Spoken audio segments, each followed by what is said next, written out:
আসসালামু আলাইকুম রহমতুল্লাহি ওবরাকাতুহ। ইন্নাল হামদুলিল্লাহ নাহমাদুহু ওয়া নুসাল্লি আলা রাসূলিহিল কারীম, আম্মা বা'দ। প্রশংসা আল্লাহর জন্য, শান্তি অবতীর্ণ হোক জনাবে মুহাম্মদুর রাসূলুল্লাহ সাল্লাল্লাহু আলাইহি ওয়াসাল্লামের প্রতি।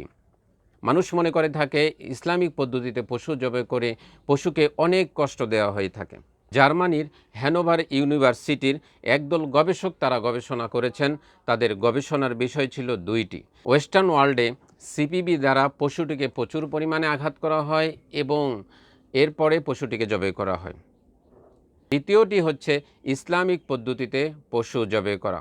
ইসলামিক পদ্ধতিতে পশু জবাই করার ফলাফল: প্রথম 3 সেকেন্ডে ইইজি গ্রাফে কোনো পরিবর্তন আসে না, তার মানে পশুটি উল্লেখযোগ্য কোনো ব্যথাই অনুভব করছে না।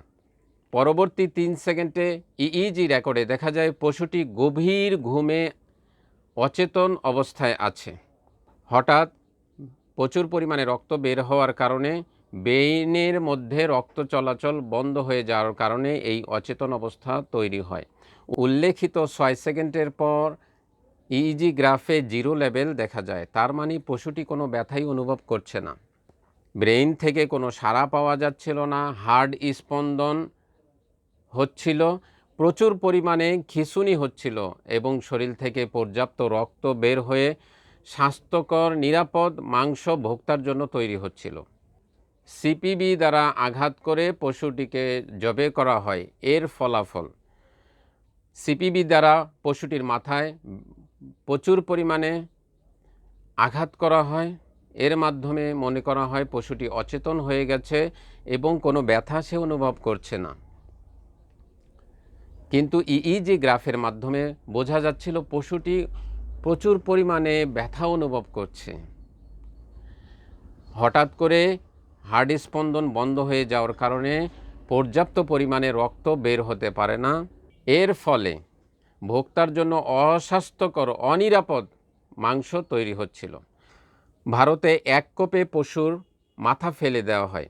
এর ফলে পশুটির ঐচ্ছিক পেশিগুলো বন্ধ হয়ে যায়, ফলে পশুটির পুষ্টিকর তরলগুলো বের হয়ে যায়।